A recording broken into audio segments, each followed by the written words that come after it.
ఈరోజు video start చేసే ముందు నాకు మీతో ఈ పద్యం షేర్ చేసుకోవాలనిపించింది. బలవంతుడు నాకేమని పలుగురితో నిగ్రహించి పలుకుటమేలా, బలవంతమైన సర్పము చలిచీమల చేత చిక్కి చావదే సుమతి అని చెప్పి. మీరు గతంలో ఎప్పుడైనా ఈ పద్యం వినుంటారు. ఈరోజు సిజేపీ పార్టీ చేసిన ధర్నా నిరసనలు చూసిన తర్వాత నాకు గుర్తొచ్చిన పద్యం ఇది. అందుకే నేను మీతో చెప్తున్నాను. బలవంతుడు అనుకొని బహుబలంతో విర్రవీగితే సరిపోదు. ప్రజల తీర్పు ముందు, వాళ్ళ ఆగ్రహం ముందు ఎంతటి బలమైన శక్తి అయినా చివరికి తల వంచాల్సిందే. బలమైన సర్పము చలిచీమల చేత చిక్కి చావదే సుమతి అన్నట్లు సిజేపీ పార్టీ ఎలా పుట్టుకొచ్చింది? యువత, నిరుద్యోగులు, పరాన్న జీవులు అని చెప్పి బొద్దింకల సమూహం అని చెప్పటంతో మా బలం ఇది, మేము ఒంటరి వాళ్ళం కాదు, మీరు ఇంత మాట అంటారా అని చెప్పి ఒక సెటైరికల్ మూమెంట్తో స్టార్ట్ అయిన ఈ ఉద్యమం చినికి చినికి గాలివానలాగా మారి ఈరోజు ఢిల్లీ పీఠాన్ని వణికించింది, పార్లమెంట్ని ఒక్కసారిగా షేక్ చేసింది. బలం ఉంది అని చెప్పి మాకు ఎదురు లేదని భావించిన పార్టీ ప్రజల ఆగ్రహం, ఉద్యమాల ఒత్తిడి ముందు ఈరోజు ఆన్సర్ ఇవ్వలేక చతికిల పడినట్లు కనిపించింది. ఒకవేళ నిజంగానే ఆన్సర్ ఉంటే ఒక్క ప్రెస్ మీట్, ఒక్క ట్వీట్ వీళ్ళ ఉద్యమానికి సంబంధించి, వీళ్ళ నిరసనకి సంబంధించి బీజేపీ అధినాయకత్వం నుంచి వచ్చి ఉండేది కదా. ఎందుకు రాలేదు?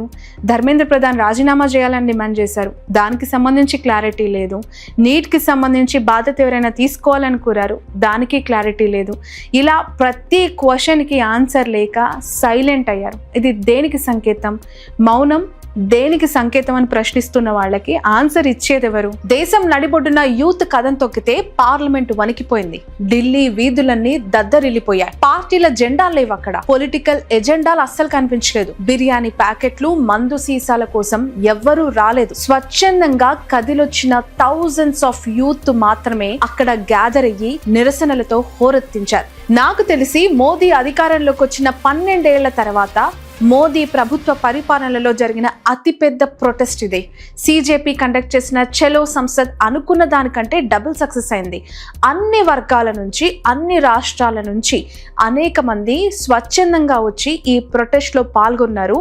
ఈ ప్రొటెస్ట్ చేస్తూ మోదీకి లేదంటే ధర్మేంద్ర ప్రధాన్కి వ్యతిరేకంగా నినాదాలతో మార్మోగించారు. వీళ్ళని తొక్కేయడానికి పోలీసులు అడుగడుగునా లాఠీ చార్జీలు చేశారు. టియర్ గ్యాస్లతో బెదరగొట్టాలని ట్రై చేశారు. కానీ స్టూడెంట్స్ ఎక్కడ వెనక్కి తగ్గలేదు. ఎంత కొడతారో కొట్టండి అంటూ ఎదురుకెళ్లారు. పిల్లి ఎదురు తిరిగితే పులి అవుతుంది అన్నట్లు ఇక్కడ మనకు కనిపిస్తూ ఉన్న ఈ అబ్బాయి చూడండి, పోలీసులు కొడుతుంటే కొట్టండి సార్, కొట్టండి అని చెప్పి ఎదురు తిరుగుతున్న దృశ్యం కనిపిస్తోంది. ఢిల్లీ జంతర్ మంతర్ లో ఏమేం కొనసాగాయి, రణరంగంగా ఎందుకు అంతలా ఒక్కసారిగా టర్న్ అయిందా నిరసన? స్టూడెంట్స్ ఎలాంటి ఫైట్స్ చేశారు, పోలీసులు ఎందుకంత పగబట్టినట్లు వాళ్లపైన దాడులు చేశారు. ఈ ప్రొటెస్ట్ తో స్టూడెంట్స్ కంట్రీకి ఏం మెసేజ్ ఇచ్చారు, మొత్తం ఈ వీడియోలో నేను మీకు ఈరోజు తెలియజేయబోతున్నాను. నీట్ పేపర్ లీకేజ్లకి రెస్పాన్సిబిలిటీగా central education minister Dharmendra Pradhan resign చేయాలనే ప్రధాన డిమాండ్తో కాక్రోచ్ జనతా పార్టీ జూలై 20న కండక్ట్ చేసిన చలో సంసద్ రక్తసిక్తమైంది. ఇక్కడ మనకు కనిపిస్తున్న అనేక దృశ్యాలు దానికి సాక్ష్యం. మోదీ గవర్నమెంట్ మేమేస్తున్న ప్రశ్నలకి ఆన్సర్ చేసే డేర్ లేకే పోలీసులతో అనగదొక్కాలని చెప్పి కొంతమంది పోలీసులు కాని వాళ్ళని కూడా తీసుకొచ్చి మాపై రాళ్లతో దాడి చేస్తున్నారు అని చెప్పి స్టూడెంట్స్ మాట్లాడుతున్నారు. చాలా మంది స్టూడెంట్స్ కి తలలు పగిలాయి, చేతులు కాళ్ళు విరిగిపోయేలా పోలీసులు గూండాల కంటే దారుణంగా మాపై అటాక్ చేశారని చెప్పి స్టూడెంట్స్ ఆరోపిస్తూ ఉన్నారు. టియర్ గ్యాస్లతో బెదరగొట్టాలని చెప్పి ట్రై చేశారు అని చెప్పి రాళ్లతో దాడులు చేశారని చెప్తూ ఉన్నారు. ఒకసారి వీడియో చూడండి. పోలీసుల ముసుగులు వేసుకుని రాళ్లతో అటాక్ చేయటం నేనైతే ఎక్కడా చూడలేదు. వాళ్ళు నిజంగా పోలీసులు అయితే రాళ్లతో ఎందుకు దాడులు చేస్తున్నట్టు? ఈ దాడులు చేస్తుంది ఎవరు అని చెప్పి ఆన్సర్ ఇస్తుంది ప్రభుత్వం. ముఖాలు ఎందుకు వాళ్ళు చూపించట్లేదు? ఇక్కడ సిజేపీ పార్టీ డిమాండ్ చేస్తుంది కూడా ఇదే. ఈ వీడియోలో కొంతమంది కర్రలతో దాడులు చేయడానికి వచ్చారు. వీళ్ళు ఏ పార్టీ వాళ్ళు, ఎందుకు ఇలా దాడులు చేస్తున్నారు? నిన్న ప్రొటెస్టులో నాకు చాలా ఏరియాస్లో ఇలాంటి వాళ్ళు చాలా ఎక్కువ మంది కనిపించారు. ఎందుకంటే శాంతియుతంగా ధర్నా చేస్తాం, నిరసన చేస్తామని వచ్చిన వాళ్ళపై ఒక్కసారిగా ఇలా తిరగబడితే ఉద్రిక్తంగా పరిస్థితి మారింది. ఓన్లీ రీజన్స్ ఈ దాడుల వల్లే. స్టూడెంట్స్ ముసుగులో వచ్చి కాంట్రవర్సీలు క్రియేట్ చేయడానికే వీళ్ళంతా ఎక్కడి నుంచో పని కట్టుకొని వచ్చినట్లు కొందరు బొద్దింకల పార్టీ నుంచి డిమాండ్ చేస్తూ ఉన్నారు. మా పైన ఇలాంటి అటాక్స్ ఎన్ని చేసినా మేము ఇంకా తిరగబడతాం తప్ప ఆగిపోము అని చెప్తూ ఉన్నారు. అంటే ప్రొటెస్ట్ ప్రొటెస్ట్ని రాంగ్ వేలోకి తీసుకెళ్ళి చాలా మంది అంటే దీన్ని ఈ ప్రొటెస్ట్ని వ్యతిరేకిస్తున్న మీడియాలో, సోషల్ మీడియాలో ఇది అసలు స్టూడెంట్స్ ప్రొటెస్టే కాదు, వీళ్ళు దేశ వ్యతిరేకులు, దేశ ద్రోహులు, యాంటీ నేషనలిస్టులు అని చెప్పి తప్పుడు ప్రచారం చేయించడానికే చాలా ప్రీ ప్లాన్డ్గా ఇదంతా చేశారు అని చెప్పి స్టూడెంట్స్ ఇక్కడ చెప్తూ ఉన్న ప్రధాన మాట, చేస్తున్న అలిగేషన్ కూడా ఇదే. బట్ వాళ్ళు అనుకునేదే నిజమైంది. చాలా నేషనల్ మీడియాలో అసలు స్టూడెంట్స్ ప్రొటెస్ట్ కాదు, ముసుగేసుకున్న గూండాలు అనుకుంటా అండి ఫుల్ అగెనెస్ట్గా స్టోరీస్ ఇక్కడ అల్లేశారు. ఇక్కడ మనకు కనిపిస్తుంది ఒక నేషనల్ ఛానల్ కథనాలు కూడా మీకు నేను చూపిస్తూ ఉన్నాను. ఇందులో ప్రజెంట్ చేసిన సారాంశం కూడా వార్తల్లో ఉంది ఇదే. బట్ ఇక్కడ ఇంకొక విషయం ఏంటంటే ఈ స్టూడెంట్స్ వాళ్ళకంటే సూపర్ టాలెంటెడ్. ఎలా అంటారా, వాళ్ళకి ఆల్రెడీ క్లారిటీ ఉంది ఏం జరగబోతుంది అనేది. సో వాళ్ళకి సంబంధించిన స్కెడ్యూల్స్లో ప్లాన్లు అలాగే చేసుకున్నారు. అక్కడ జరిగినవన్నీ ప్రతి సీన్ టు సీన్ ఇన్సిడెంట్స్ని వాళ్ళ మొబైల్ ఫోన్స్లో రికార్డ్ చేశారు. ఇన్స్టాంట్గా సోషల్ మీడియాలో పెట్టేయటం, వాళ్ళ ఇన్స్టాగ్రామ్లో పోస్టులు చేయడం, స్టోరీలో పెట్టేయడం, పోలీసుల ముసుగు దాడులు, గూండాల చేతుల్లో దెబ్బలు తిన్న కర్రలకు సంబంధించిన దాడులని సెల్ఫ్గా వాళ్ళు ఎక్స్పోజ్ చేసుకున్నారు. ఏ శాటిలైట్ మీడియా, ఏ పత్రిక, ఏ మీడియా సపోర్ట్ అవసరం లేదు. మేము డిజిటల్ ఎరాలో ఉన్నాము, మా ఫోన్లే మా ఆయుధాలు, మా ఫోన్లే మా చేతుల్లో ఉన్న నేషనల్ మీడియా, లోకల్ మీడియా అని చెప్పి వాళ్ళ ప్రొటెస్ట్ని ఎక్స్పోజ్ చేసుకున్న విధానం, డిజిటల్ వేలో వాళ్ళ ప్రొటెస్ట్ని వాళ్ళు ఎక్స్ప్లోర్ చేసిన విధానం నిజంగా చాలా ఆశ్చర్యానికి గురి చేసింది. ఈ విషయంలో అభిజిత్ దీప్కి నిజంగా హ్యాట్స్ ఆఫ్ చెప్పాలి. ఎందుకంటే ఎవ్రీథింగ్ మొబైల్ ఫోన్స్లో రికార్డ్ చేయండి అని చెప్పి అక్కడికి వచ్చే స్టూడెంట్స్, ప్రొటెస్ట్లో పాల్గొనే వాళ్ళందరికీ కూడా అతను ముందే క్లారిటీ ఇచ్చాడు. ప్రతి ఒక్కరూ మీతో పాటు మీరు తెచ్చుకోవాల్సింది మొబైల్ ఫోన్ ఒకటే కాదు, పవర్ బ్యాంక్ కూడా తెచ్చుకోండి. పవర్ బ్యాంక్తో ఛార్జింగ్ లోడ్ చేసుకొని అది ఛార్జ్ అయిన తర్వాత మీ ఫోన్లో ప్రతి సీన్ని మీరు షూట్ చేసుకోండి, అది సెల్ఫ్గా మీరే ప్రమోట్ చేయండి అని చెప్పి. ప్రొటెస్ట్ జరుగుతున్న టైంలోనే central minister JP Nadda CJP లీడర్స్తో మీటింగ్ పెట్టారు. Strong education policy, NEET leak వల్ల చనిపోయిన స్టూడెంట్స్ ఫ్యామిలీస్కి ఒక్కొక్కరికి 1 crore compensation, Dharmendra Pradhan resign, ఈ డిమాండ్స్ నెరవేరిస్తే వెంటనే ప్రొటెస్ట్ ఆపేస్తా ఉన్నారు. బట్ సెంట్రల్ గవర్నమెంట్ నుంచి నో రియాక్షన్. యూత్ మొత్తం రోడ్ల మీదకి వచ్చినా, దేశమంతా అట్టుడికి పోతున్నా, మేము ఎక్కడా తగ్గమని వార్నింగ్ ఇస్తున్నా, మీరు ఏం చేసుకుంటారో చేసుకోండి అన్నట్లు ఎన్డీఏ గౌట్కి చీమ కుట్టినట్లు కూడా అనిపించలేదా మా ప్రొటెస్ట్ అని చెప్పి వీళ్ళు ప్రశ్నిస్తున్నారు. ఎందుకనంటే నిన్న చూసిన రియాక్షన్ తర్వాత గవర్నమెంట్ నుంచి వచ్చిన స్పందన ఏమీ లేదు కాబట్టి వీళ్ళు ఇలా రియాక్ట్ అయ్యారు. ఇక్కడ నాకు పెయిన్గా అనిపించింది ఏంటంటే, సరే వీళ్ళు ఇంత పెద్ద ప్రొటెస్ట్ చేశారు, ప్రభుత్వానికి సంబంధించి అసలు ఎలాంటి రెస్పాన్సు ఈ ప్రొటెస్ట్ పైన లేదు. ఇంత పెద్ద స్టూడెంట్స్ ప్రొటెస్ట్ జరుగుతూ ఉంటే అపోజిషన్ పార్టీల నుంచి సరైన సపోర్ట్ ఈ ప్రొటెస్ట్ చేస్తున్న వాళ్ళకి దక్కిందా అంటే 100% దక్కలేదు. మాట్లాడితే బీజేపీని వెంటాడతాం అని చెప్పి జబ్బలు జరుచుకునే వాళ్ళు మనకు కనిపిస్తూ ఉంటారు. పొద్దున్న లేస్తే రాహుల్ గాంధీ దగ్గర నుంచి, ప్రియాంక గాంధీ దగ్గర నుంచి, సమాజ్వాదీ పార్టీ దగ్గర నుంచి ప్రతి ఒక్కరూ మేము ఫైట్ చేస్తాం మోదీకి వ్యతిరేకంగా అని మాట్లాడతారు. ఇలాంటి ప్రొటెస్టులు జరిగినప్పుడు ఈ రోడ్ల మీద ఉన్న విద్యార్థులకి మద్దతుగా వాళ్ళు ఎందుకు రాలేదు, ఎందుకు ప్రొటెస్ట్లో పార్టిసిపేట్ చేయలేదు? రాహుల్ గాంధీ అసలు ఈ ప్రొటెస్ట్కి ఎందుకు వెళ్ళలేదు? ఆయన ఈ ప్రొటెస్ట్లో పాల్గొంటే చాలా సపోర్ట్ వచ్చేదేమో కదా వీళ్ళకి.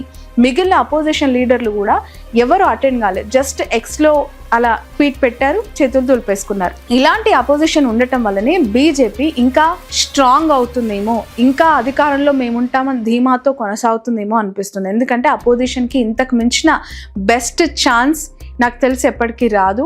ఎందుకు అనంటే దీన్ని ఈ స్థాయిలో తీవ్రతరం చేసింది, ఈ స్థాయిలో దీన్ని సక్సెస్ చేసుకుంది only Gen Z, only youth, only విద్యార్థులు, వాళ్ళకి మద్దతు ఇచ్చిన వాళ్ళతో మాత్రమే. ఏ ప్రతిపక్షం లేదు, ఏ పెద్ద పార్టీ లేదు, ఏ ఇంతకుముందు అధికారం చేపట్టిన పార్టీ నాయకులు లేరు. దీన్ని బట్టి స్టూడెంట్స్ ప్రాబ్లమ్స్ పార్టీలకి అవసరం లేదేమో అని చెప్పి ఈ ప్రొటెస్ట్ తర్వాత అనిపిస్తుంది. అదే జెన్జీలో ఉన్న చాలామంది యూత్ కూడా ఫీల్ అవుతూ ఉన్నారు. సొంతంగా వాళ్ళు కూడా క్వశ్చన్ చేస్తున్నారు. ఇప్పుడు ఈ ప్రొటెస్ట్ చూస్తూ ఉంటే ఒక్కసారిగా మనం గతం చూస్తే శ్రీలంకలో జరిగాయి, నేపాల్లో జరిగాయి, బంగ్లాదేశ్లో జరిగిన జెన్జీ ఉద్యమం అనిపిస్తోంది. ఇక్కడ అదే రిపీట్ అయిందేమో అనిపిస్తుంది. ఎందుకంటే ఆ కంట్రీస్లో ప్రభుత్వాలని జెన్జీ ప్రొటెస్ట్లు కూల్ చేశాయి అనటానికి మనకు చాలా ఆధారాలు ఉన్నాయి. వచ్చే ఎన్నికలలో నిజంగానే మోదీ గవర్నమెంట్ కూలిపోయే అవకాశం ఉంటే, లేదు అని అంటే వాళ్ళ అధికారం చేజార్చుకునే పరిస్థితి వస్తే దానికి మెయిన్ రీజన్ ఇదే అవుతుందేమో అని చెప్పి చాలా మంది రాజకీయ విశ్లేషకులు మాట్లాడుతున్నారు. ఎందుకు అనంటే అధికారంలోకి వచ్చిన ఇన్నేళ్లలో ఏకచక్రాధిపత్యంగా మోదీ పరిపాలన కొనసాగింది. ఈ స్థాయిలో విద్యార్థులు రోడ్డెక్కిన ఒక్క సందర్భం కూడా కనిపించలేదు. ఫర్ ద ఫస్ట్ టైం ఈరోజు జంతర్ మంతర్ దగ్గర జరిగిన ఈ ప్రొటెస్ట్ ఆ రేంజ్లో ఇతర దేశాల్లో కూడా ఈ వీడియోలు వైరల్ కావడంతో మోదీ చరిష్మాకి బీటలు వాడడం స్టార్ట్ అయింది అనే ఇండికేషన్ సీజేపీ పార్టీ నుంచి వెళ్ళింది అని చెప్పి వాళ్ళు మాట్లాడుతున్నారు. అధికారంలో లేరు, అపోజిషన్ లేదు, అన్ని పార్టీలను ఇక్కడ ఏకి పారేశారు. ఎన్డీఏ కాదు, యూపీఏ కాదు, ఇతర పార్టీలు, లోకల్ పార్టీస్ ప్రతి ఒక్కరిని కూడా ఇక్కడ క్వశ్చన్ చేశారు. సెంట్రల్ గవర్నమెంట్ అనే కాదు, వాళ్లకు భజన చేస్తూ ఉన్న నేషనల్ మీడియా వాటికి సంబంధించిన అలైన్ అయిన ఇంకొన్ని పత్రికలను కూడా క్వశ్చన్ రేస్ చేస్తూ తుక్కు తిట్టేశారు. వాళ్ళ కోపం, వాళ్ళ ఆవేశం ఆ స్థాయిలో కనిపిస్తుంది. పార్టీల సపోర్ట్ ఇక్కడ కనిపించాల్సిన అవసరం లేదు, మీడియా కవరేజ్ మాకు వద్దంటున్నారు. అయినా సరే స్టూడెంట్ ప్రొటెస్ట్ దేశం మొత్తాన్ని ఒక్కసారిగా ఎలా కదిలించింది అని అంటే వాళ్ళు ఎంచుకున్న నినాదం, వాళ్ళు ఎంచుకున్న ప్లానింగ్ లో వాళ్ళు సక్సెస్ అయ్యారు. కాబట్టి ఫేక్ ప్రచారం చేయడానికి వచ్చిన చాలా ఛానళ్ళ రిపోర్టర్స్ని ప్రశ్నలతో రివర్స్ అటాక్ చేసి అక్కడ నుంచి పారిపోయేలా చేశారు, రివర్స్ అటాకింగ్ చేశారు. నేను ఇంతక స్టార్టింగ్లో చెప్పాను కదా, వీళ్ళంతా ఏం సాధించారు ఇదంతా చేసి అని. దాడులు చేస్తేనో, టియర్ గ్యాస్ వదిలేస్తేనో మళ్ళీ ఇలాంటి ప్రొటెస్ట్లు చేయరు అనుకున్నారు. ఆగిపోతుంది, ఇదే ఫస్ట్ అండ్ లాస్ట్ అనుకున్నారు. బట్ మోదీ గవర్నమెంట్ని స్టూడెంట్స్ నిలువున లిటరల్లీ కూడా షేక్ చేసినట్లు కనిపించింది నిన్న, దట్టు ఢిల్లీలో చేయటం వల్ల. మేమేం చేసినా చెల్లుతుంది అనుకున్న పార్టీలకి ఒక్కసారిగా భారతదేశంలో వెన్నులో వణుకు పుట్టేలాగా ఈ నిరసన చూపించారు చేసి. ఈ నిరసన ద్వారా అలాంటి ఒక ఇండికేషన్ ఇచ్చారు, ఇకపైన ఏ పరీక్ష పెట్టాలి అన్నా ఖచ్చితంగా ఆలోచించి చాలా పకడ్బందీగా చేయాల్సిన అవసరం ఉంది అని చెప్పి ఈ ధర్నా నిన్న ప్రూవ్ చేసినట్లు కనిపించింది. అపోజిషన్, మీడియా బలమైన ఈ రెండు సపోర్ట్స్ లేకపోయినా మొబైల్ ఫోన్లు, సోషల్ మీడియాతోనే వాళ్ళ పవర్ ఏంటో చూపించి వాళ్ళు మేము సక్సెస్ అయ్యాము అని చెప్పుకుంటున్నారు. అవే 2 మెయిన్ రీజన్స్ కూడా మనకు కనిపిస్తున్నాయి. లాఠీ దెబ్బలు, రాళ్ళ దాడులు, టియర్ గ్యాసులు వాళ్ళ గొంతుల్ని ఎక్కడా కూడా అణిచివేయలేకపోయాయి. This is the fact. ఎందుకు అనంటే ఎంత రెచ్చగొడితే అంత రెచ్చిపోయి ఇంకా అక్కడే కూర్చొని నినాదాలు చేశారు. దేశంలో ఇలాంటి ప్రొటెస్ట్లు జరిగితే ఎవ్రీ పర్సన్ ఖచ్చితంగా సపోర్ట్ చేయాలి. ఎందుకు అంటే ప్రభుత్వాలను ప్రశ్నిస్తామని చెప్పి గొప్పలు చెప్పుకునే చాలామంది సెలబ్రిటీలు కనిపిస్తారు, హేతువాదులు, చాలామంది రాజకీయ నాయకులు, విశ్లేషకులు చాలామంది ఉన్నారు కదా. బట్ నిన్న ప్రొటెస్ట్లో ఎవరైనా ఉన్నారు అక్కడ? ఎవరు లేరు, నాకైతే పెద్దగా కనిపించలేదు. హిందీ ఇన్ఫ్లుయెన్సర్స్ మాత్రం నిజంగా అప్రిషియేట్ చేయాలి. నేషనల్ మీడియా పట్టించుకోలేదని మాట్లాడుతూ ఉన్నాం, ఎందుకు సపోర్ట్ చేయలేని ప్రశ్నిస్తున్న క్రమంలో ఎవరికి వాళ్ళు ఇన్ఫ్లుయెన్సర్లు మాత్రం లైవ్ కవరేజ్లు ఇస్తూ సపోర్ట్ చేస్తూ, దేశభక్త్ అవ్వచ్చు, కేకే క్రియేటర్స్ అవ్వచ్చు, శ్యామ్ అవ్వచ్చు, చాలామంది వాళ్ళ సొంత ఛానల్లో మిలియన్స్ ఆఫ్ వ్యూస్ని వాళ్ళు తెచ్చుకోగలిగారు అని అంటే ఈ ప్రొటెస్ట్ పైన ఆ స్థాయిలో వాళ్ళు సెల్ఫ్గా ప్రమోట్ చేశారు, వాళ్ళకి మద్దతు చేశారు. ఇంకా ఇలాంటి ప్రొటెస్ట్లు జరుగుతూనే ఉంటాయి, దీనిపైన ఒక క్లారిటీ ఖచ్చితంగా కావాలి అని చెప్పి సీజేపీ పార్టీ డిమాండ్ చేస్తుంది. అభిజిత్ దీప్కే నిన్న దీక్షని విరమించినట్లు వార్తలు వస్తూ ఉన్నాయి.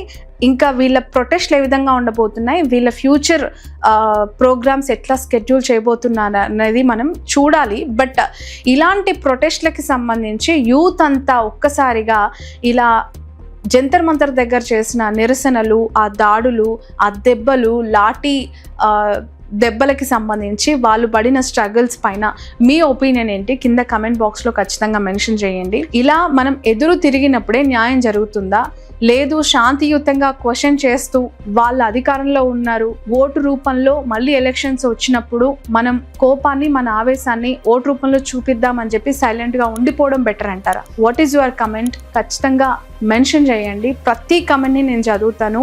మీ ఒపీనియన్ కూడా గవర్నమెంట్కి రీచ్ అయ్యేలాగా కమెంట్ బాక్స్లో మీరు షేర్ చేస్తారని కోరుకుంటున్నాను. అండ్ మోర్ ఓవర్ ఇక్కడ ఒకరు కలిస్తే కాదు, ఒక సమూహంగా వెళ్ళి ఈ ప్రొటెస్ట్లో పాల్గొన్నారు కాబట్టే ఇది దేశవ్యాప్తంగా చర్చనీయాంశమైంది, ప్రపంచవ్యాప్తంగా ఈ వీడియోలు వైరల్ అవుతున్నాయి. సో ప్రతి సమస్యకి కలిసి పోరాడటమే చాలా మంచిది అని చెప్పి నాకు అనిపిస్తోంది.